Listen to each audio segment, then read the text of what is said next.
mensagem que eu quero abordar hoje, meus irmãos, precisar muito da ajuda de vocês.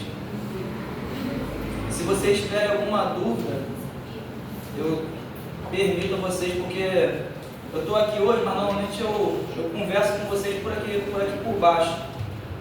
Mas como vai gravar hoje, aí eu fiquei aqui em cima. Se vocês tiverem alguma dúvida, vocês podem levantar a mão, podem perguntar. E se eu não souber, eu pergunto quem sabe aí, alguém vai saber responder. Tá? E se eu não tiver resposta, vocês vêm no culto de amanhã, que o pastor talvez tenha.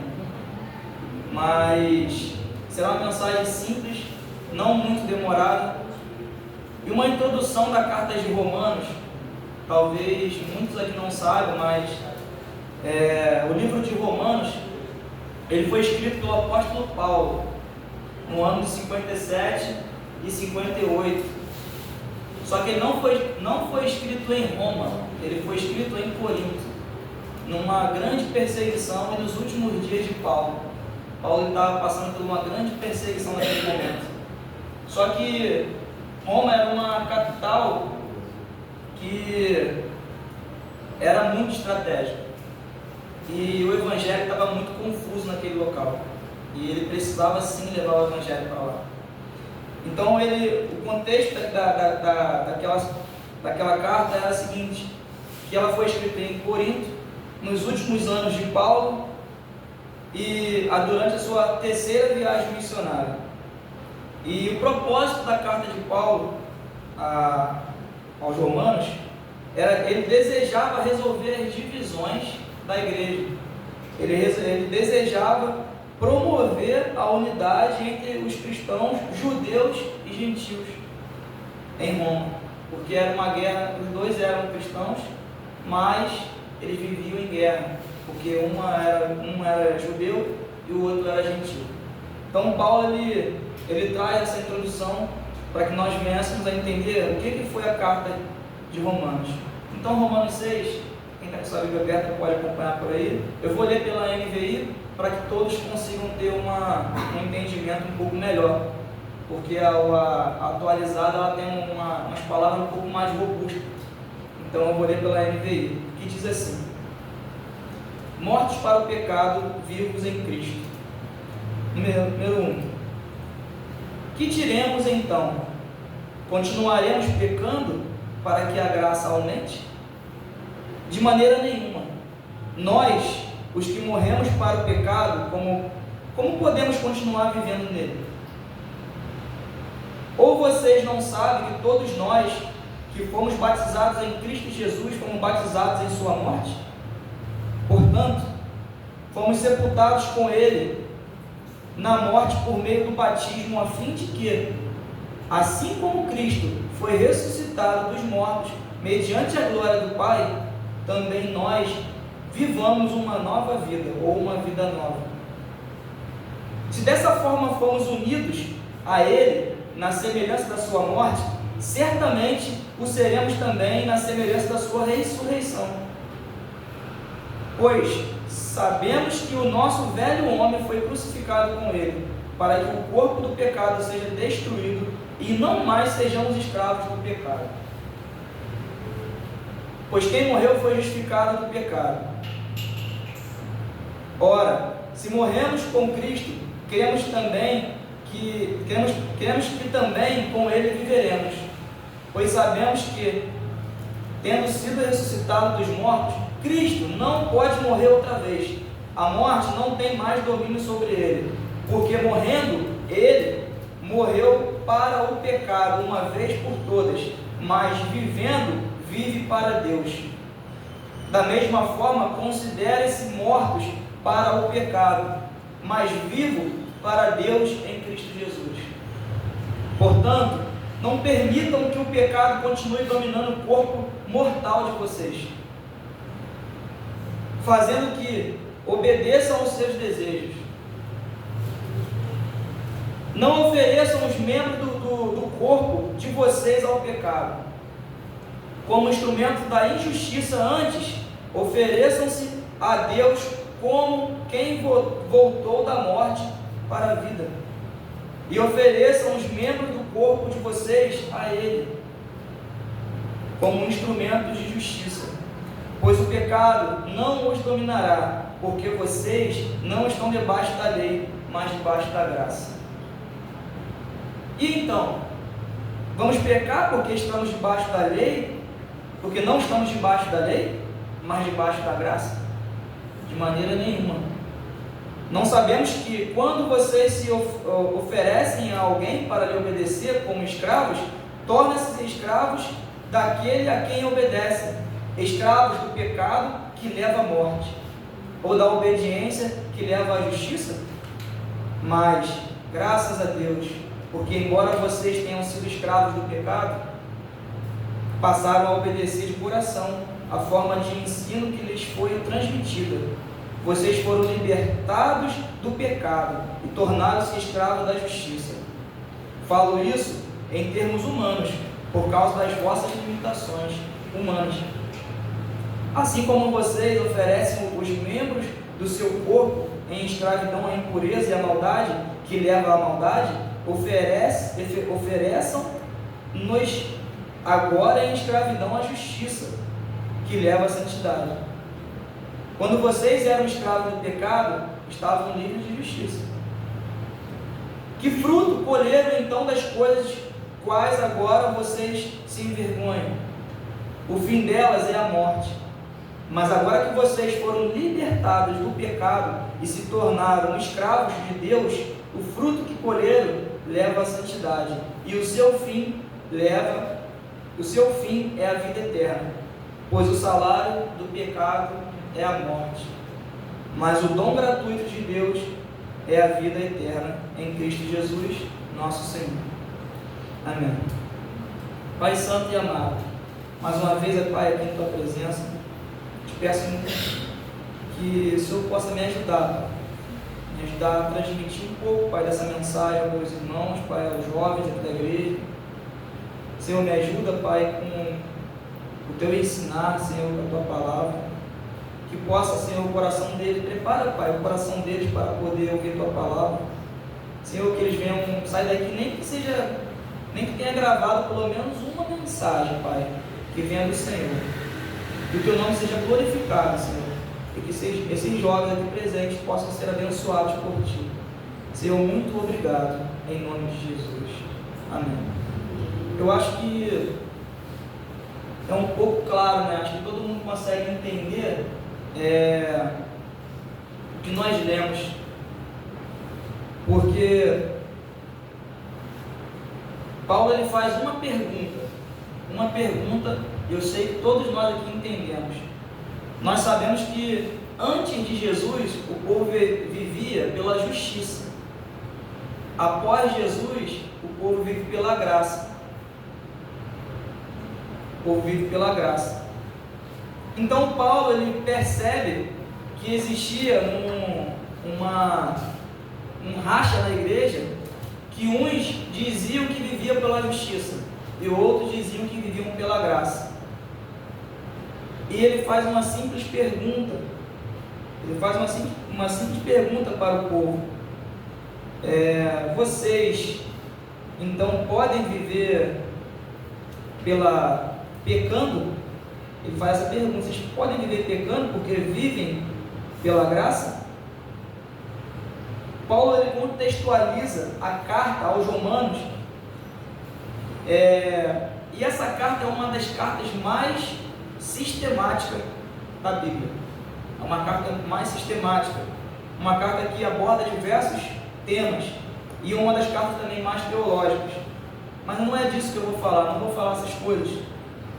Mas ele diz aqui, em algumas coisas, no capítulo 6 de Paulo ele responde a uma possível distorção da graça. Todo mundo sabe aqui o que é graça? Quem não sabe, só levanta a mão para mim. Só levantar a mão. Quem não sabe o que é graça? Não souber, e todo mundo sabendo, bem bacana. A graça é o favor imerecido. É algo daquilo que você não merece, mas você tem mediante Jesus Cristo. É como se você, de fato, nós fôssemos fazemos algo errado todos os dias, como fazemos, pecando todos os dias, e mesmo nós errando, o Senhor, Ele nos ama, o Senhor, Ele nos abençoa, mesmo sem nós merecermos. Isso é graça. Aí a pergunta de Paulo foi: se onde abundou o pecado, superabundou a graça, então devemos continuar pecando? Essa é a pergunta central da nossa mensagem. Então, só porque nós pecamos, só porque nós achamos que vivemos na graça, nós vamos ter que continuar pecando? Então nós vamos viver uma vida de qualquer maneira, uma vida sem rumo, uma vida sem propósito, só porque nós estamos na graça? E não é essa a questão. Em Cristo morremos para o pecado e vivemos para Deus. A graça, ela não é a licença para pecar, mas o poder para vencer o pecado. A graça do Senhor, ela não nos dá uma licença, ela não nos dá uma carteirinha para que nós venhamos a pecar. Nós pecamos, mas nós não devemos viver no mesmo pecado. Nós pecamos, nós sempre falamos que pecamos por acidente, ou quando nós pecamos de forma rotineira, da mesma forma, fazendo a mesma coisa sempre, é porque ainda nós não fomos libertos daquela situação. Então hoje, nós vamos entender o porquê nós não devemos pecar, o porquê nós não devemos abusar da graça do Senhor.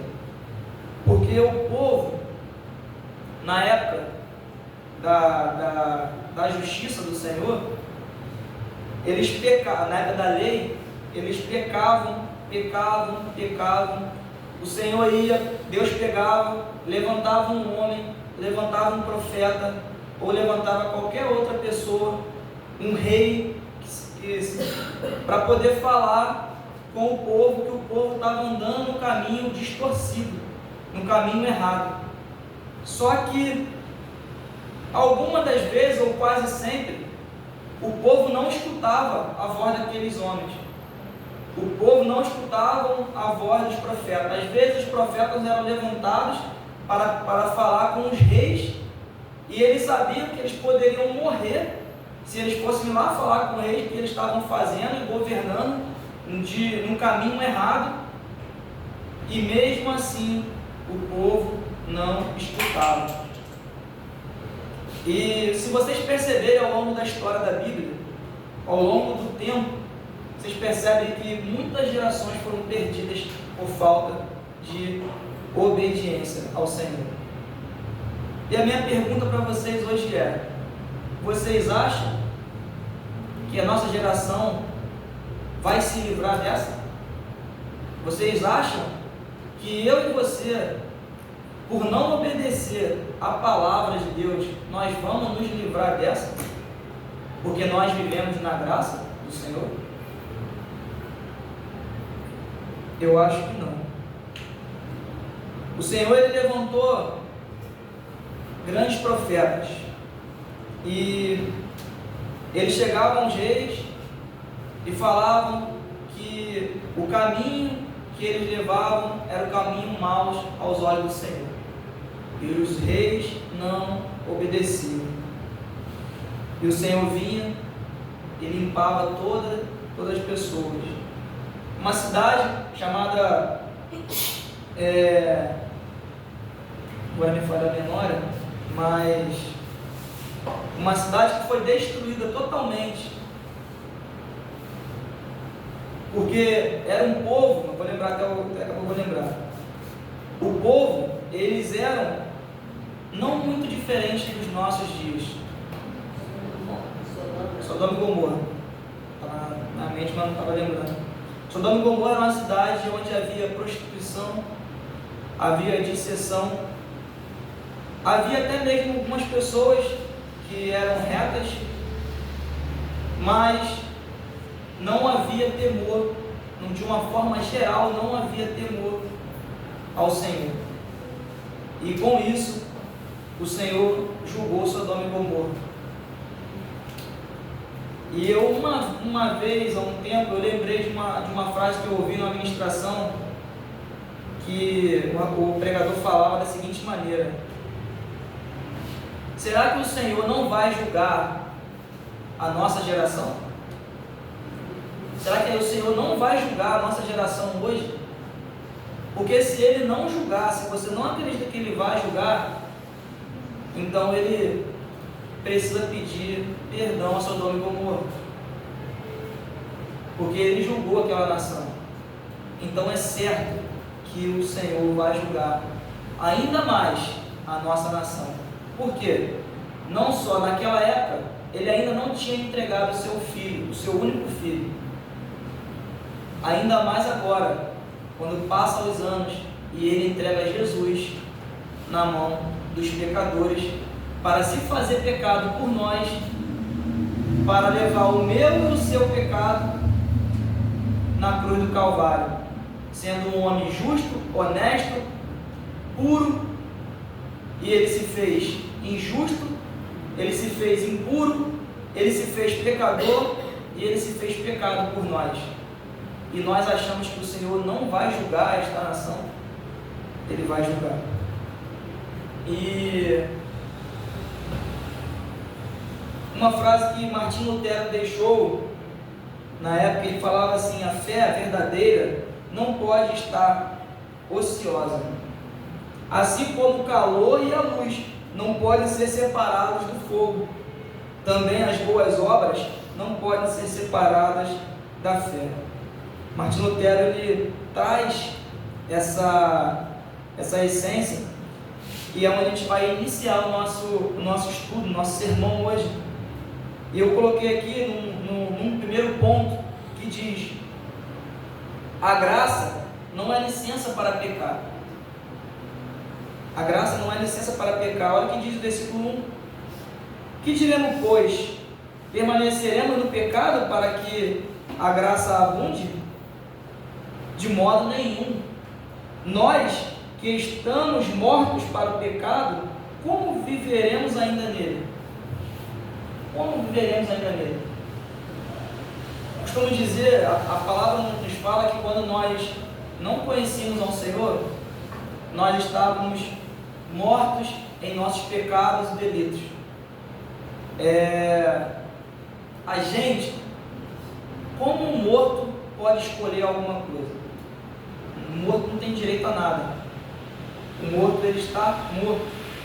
Então o Senhor, ele traz a mensagem aqui: nós estávamos mortos para o pecado, como viveremos ainda nele? A partir do momento que nós escolhemos viver com Cristo, a partir do momento que nós escolhemos andar, trilhar os caminhos do Senhor, como ainda escolhemos viver no pecado? É uma pergunta difícil. Quando você começa a seguir ao Senhor, você não deixa de pecar. Não é isso. Você nunca vai deixar de pecar, porque nós somos caídos. Mas pela graça do Senhor nós somos regenerados. Mas a questão é: você pecar ou você viver no pecado? Existe uma grande diferença em você pecar e você viver no pecado. Como viveremos ainda pecando? Nós que para Ele morreremos. A verdadeira graça nos leva a uma nova vida, não à acomodação do pecado. Se nós de fato estamos acomodados, se nós estamos fazendo algo de errado, e o nosso coração está muito suave, não está se incomodando com isso, nós temos que parar, apertar o botão, o sinalzinho vermelho, e procurar saber se realmente nós estamos no caminho certo. Porque ele traz essa reflexão da acomodação. Não existe um cristão que é acomodado em viver de forma errada. O cristão, ele vai viver sempre em novidade de vida. Como eu disse antes, ele vai pecar, mas ele não vai viver no pecado. Ele vai pedir perdão, ele vai se regenerar. E Paulo estava trazendo essa mensagem para os romanos, porque os judeus eles falavam que os gentios não poderiam ser cristãos, porque eles eram pecadores. E a partir do momento que você já se intitula como não pecador, você já pecou, porque todos nós somos pecadores caídos. Então, ele traz essa questão, e John Stott fala sobre isso. Ele fala: Paulo não está apenas proibindo o pecado, mas mostrando que ele é inconcebível. A união com Cristo na sua morte e ressurreição nos torna novas criaturas. Não existe, ele é inconcebível, não tem como conceber essa união entre nós e Cristo e o pecado. Não tem espaço para eu, você e Cristo e o pecado junto. A única forma de nós nos unirmos ao Senhor é de fato vivermos em novidade de vida, vivermos sendo nova criatura. O segundo ponto, que é do versículo 3 ao 10, coloquei como unidos com Cristo na morte e na ressurreição. A partir do momento que nós entendemos a morte do Senhor e cremos que nós morremos com Cristo, aí sim nós iremos viver a ressurreição com Ele. Nós precisamos entender de uma vez por todas que nós morremos com Cristo. E morrer com Cristo significa morrer para o mundo e viver para Deus. Gálatas diz sobre isso. Nós precisamos andar à contramão do mundo. Nós precisamos de fato entender que se nós não estamos desagradando as falácias que o mundo tem, é porque nós estamos andando de fato na mesma direção que ela. O batismo como símbolo da morte para o pecado, ressurreição para uma nova vida. O batismo que nós passamos sobre as águas, pelas águas, ele simboliza, ele não significa uma verdadeira conversão. Quando você se batiza, ele não significa que você é convertido. Ele simplesmente simboliza que você está se batizando e está vivendo, querendo viver uma nova vida, querendo viver para Cristo. O batismo ele simboliza a morte do velho homem e o início de uma nova caminhada com Cristo. E morrer com Cristo significa que o poder do pecado foi quebrado. Quando nós entendemos a morte de Cristo e nós morremos e não mais vivemos como Paulo ele relata: agora não vivo mais eu, mas Cristo vive em mim. Então nós precisamos entender que Paulo ele prega para os gentios e prega também para os judeus, porque existia uma briga imensa. Aí, além dessa briga interna das igrejas, existia uma guerra por fora, os romanos matando, destruindo os cristãos. Enquanto isso, um não aceitava o outro, porque ele tinha essa picuinha que não existia espaço para os gentios dentro da igreja, porque eles eram pecadores. Enquanto isso, os reis da época iam destruindo e assolando as igrejas. Ressuscitar com Cristo significa viver em novidade de vida. Tem um comentário aqui de um pastor, se não me engano ele era puritano, ele também foi pastor também da presbiteriano, chamado Henry, na verdade. Ele era de 1700, olha o tempo que ele era, 1700. Mas ele fala uma palavra que eu trouxe, eu achei muito, muito interessante. Cristo morreu para o pecado, não como nós, que morremos por causa do pecado. Nós morremos por causa do pecado. Cristo morreu para o pecado. mas para abolir o pecado. E nós, unidos a Ele, participamos desse triunfo. Vou ler mais uma vez. Cristo morreu para o pecado, não como nós, que morremos por causa do pecado, mas para abolir o pecado. E nós, unidos a Ele, participamos desse triunfo. Isso é um triunfo. O Senhor, Ele não morreu porque Ele tinha pecado, mas Ele morreu para o pecado. Nós morremos porque nós temos pecado, porque nós fomos condenados ao pecado, mas triunfaremos com Cristo quando morremos e entendemos a verdadeira morte do Senhor, vivendo como servo de justiça. E Paulo ele conclui essa mensagem lá na segunda parte, dizendo: considere-se mortos para o pecado e vivos para Deus. Isso é um fato que a gente deve levar e considerarmos mortos para o pecado e vivos para Deus. Ela traz para a gente muitas coisas que estão em jogo na nossa vida. Mas são coisas que a gente pensa que, fala assim, poxa, igual eu já pensei uma vez, eu vou largar tudo que eu tenho para poder ter uma vida com Deus. Esse é o meu pensamento. E quando nós entendemos o que é o Evangelho de verdade, nós percebemos que tudo que a gente tem não se compara. É simplesmente a nada. É simplesmente nada em comparado ao que Deus tem para nos oferecer.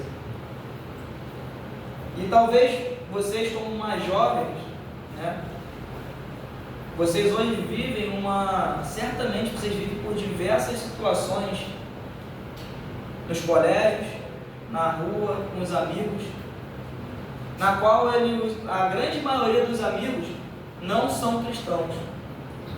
E viver junto com eles deve ser bem desafiador, como é você viver hoje num ambiente de trabalho. Você vive num ambiente de trabalho com a maioria das pessoas não sendo cristãos. E o nosso maior desafio é nós sermos a Bíblia aberta para eles, sem falar uma palavra. Nosso maior desafio hoje, de fato, é nós andarmos em retidão mediante a tanta dificuldade nas faculdades. Eu estava vendo, até conversando com a minha esposa, eu estava vendo uma pesquisa que estava acontecendo na nova turma da UFRJ, que quando você entra em algumas universidades hoje, e ali foi uma aula gravada, e era simplesmente assim, você vai à frente e se apresenta, quem você é? Aí você vai falar lá, meu nome é Leandro, tenho tantos anos, nascido e criado em tal lugar, casado. Aí fala heterossexual, sou cristão. Aí você vai. Essa era a descrição. Existia um quadro e você tinha que saber quais eram as perguntas, e ali você tinha que descortinar tudo aquilo que você era, para todos os alunos que estavam saber quem você era. E de fato aquilo ali é constrangedor para uns, para outros não. E a partir do momento que você fala dentro de uma universidade, seja ela qual for, que você é cristão, aquelas pessoas ali, um colégio que seja também, não só universidade, mas colégio, trabalho, onde quer que seja, que você é cristão, um alvo é colocado sobre você. E você precisa saber que esse alvo é algo normal para nós. Olhando, está querendo colocar medo? Não. O Senhor, Ele fala para a gente que quando a gente não se envergonha dEle, Ele também não vai se envergonhar de nós junto ao Pai no grande dia. Então é um prazer para nós levarmos a palavra do Senhor aonde quer que nós estejamos, seja no colégio, seja na faculdade, que vocês, quem aqui não entrou na faculdade ainda vai entrar e vai passar, seja na roda dos amigos, seja onde for. Você ser cristão hoje é difícil, mas é um sinônimo de alegria para o Senhor, saber que ali naquele lugar tem um servo, tem um filho, tem alguma pessoa que de fato honra o nome dele. Então, a gente precisa entender dessa forma, que não é um peso levar o nome do Senhor. Paulo ele conclui que isso que eu estou falando para vocês é uma escolha diária. Hoje você fala, eu escolho ser cristão. Amanhã você fala, eu escolho ser cristão. E todos os dias você vai levar essa cruz, vai pagar esse preço. Porque é melhor ser escravo de Deus, que vive pela justiça do Senhor, ou ser escravo do pecado? Paulo ele pergunta, lá em Romanos 6, quando a gente já leu, ele fala sobre vocês se gloriam das coisas erradas que vocês fazem?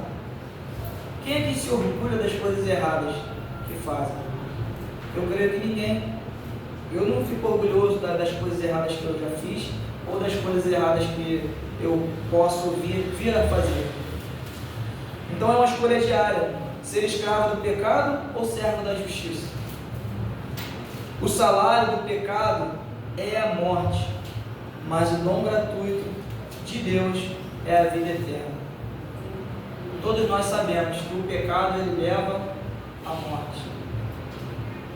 Primeiro pode ser morte física, pode ser morte espiritual.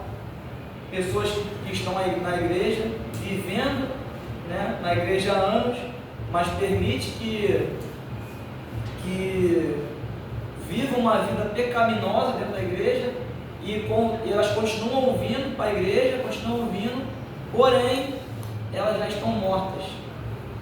E nem eu nem você sabe quem são essas pessoas, nós nunca vamos saber, mas o Senhor sabe.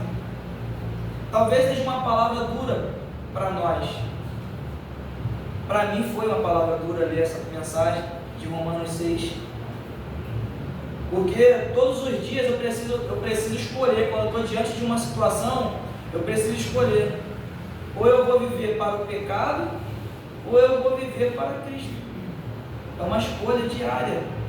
Todos os dias nós somos tentados por alguma coisa.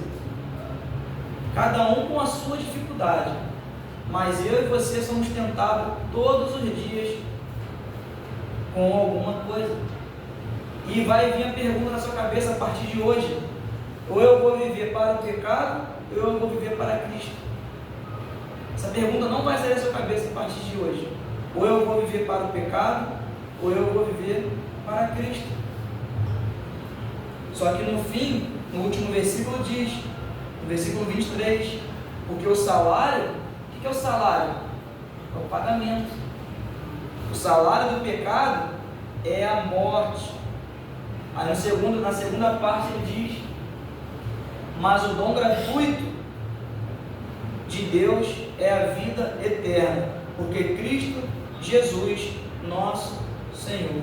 Por Cristo Jesus, nosso Senhor. E eu queria trazer mais uma reflexão. E nada mais, nada menos do que Charles Spurgeon falou sobre o pecado. Ele diz: se o pecado não é o seu inimigo mortal, Cristo não será o seu amigo salvador. A graça não apenas perdoa, mas também transforma. Espero que vocês, assim como eu, busquem entender essa mensagem. Se o pecado não é o seu inimigo mortal, certamente Cristo não será o seu amigo salvador. Cristo não será o seu amigo a partir do momento que nós vivemos no pecado. A graça, ela não apenas perdoa, mas também transforma. Porque a partir do momento que você pede perdão ao Senhor, verdadeiramente, o Senhor te perdoa e logo em seguida Ele começa a te transformar. Ele começa o processo de transformação. Então, se você e eu erramos ou vivemos no erro, nós precisamos pedir perdão ao Senhor, primeiramente. Perdão de coração, para que nós venha a ser amigos de Deus. E algumas aplicações finais, para a gente finalizar. É uma identidade em Cristo. Somos novas criaturas, mortos para o pecado. Precisamos ter uma santificação diária. A vitória sobre o pecado não é por esforço humano, mas pelo poder do Espírito. Uma vida em gratidão ao Senhor. Vivemos não para ganhar favor de Deus, mas porque já somos feitos livres em Cristo. Nós precisamos entender que nós não vivemos em ganhar favor de Deus. Não é porque você faz algo de bom, se é que nós podemos denominar uma coisa boa, algo assim, que o Senhor ele precisa te recompensar com algo. Até porque nós não fazemos nada de bom. Nada de bom vem de nós. Tudo vem do Senhor. Tudo que é bom vem do Senhor. Então nós precisamos entender isso, que nós precisamos viver, porque nós já somos livres pela graça de Cristo.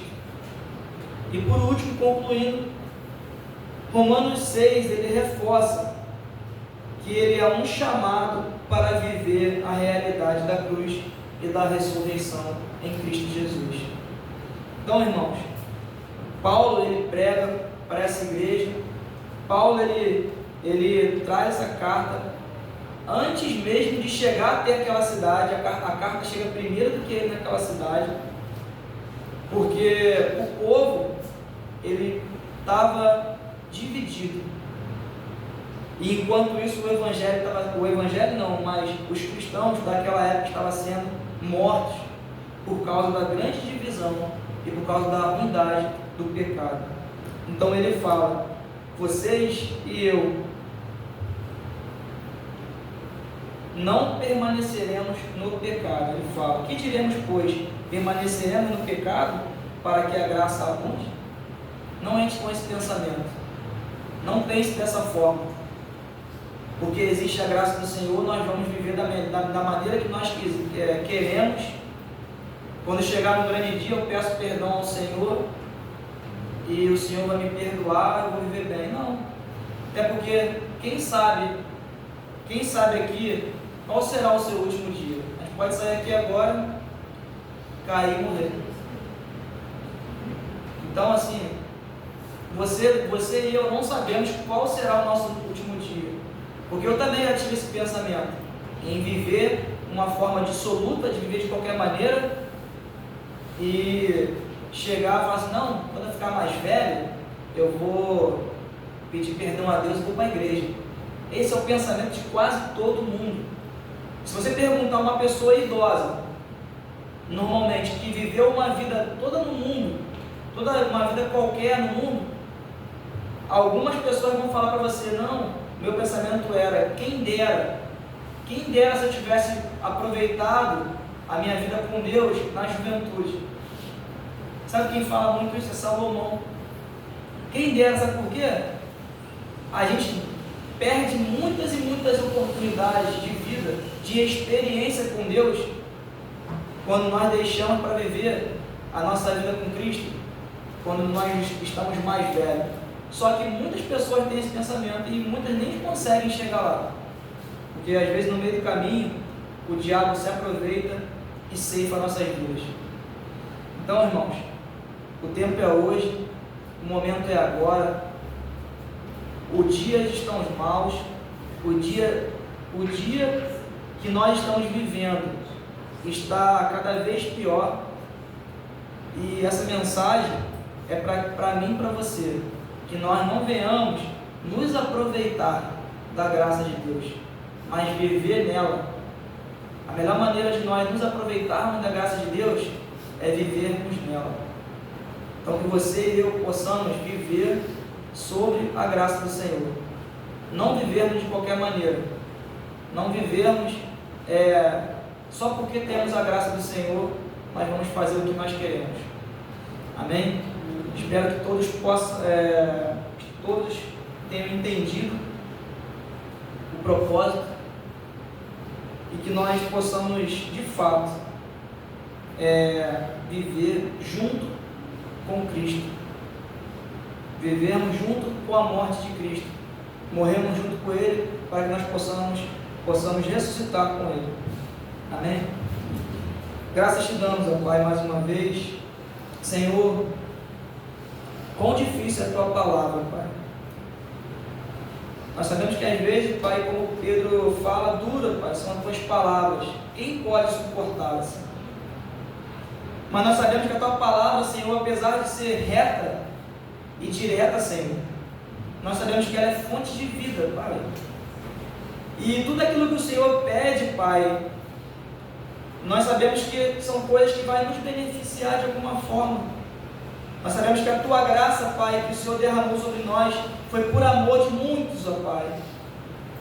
Nós sabemos que a Tua graça veio para nos justificar, Senhor, não porque merecemos justificação, Senhor, mas porque o Senhor nos amou primeiro, Pai.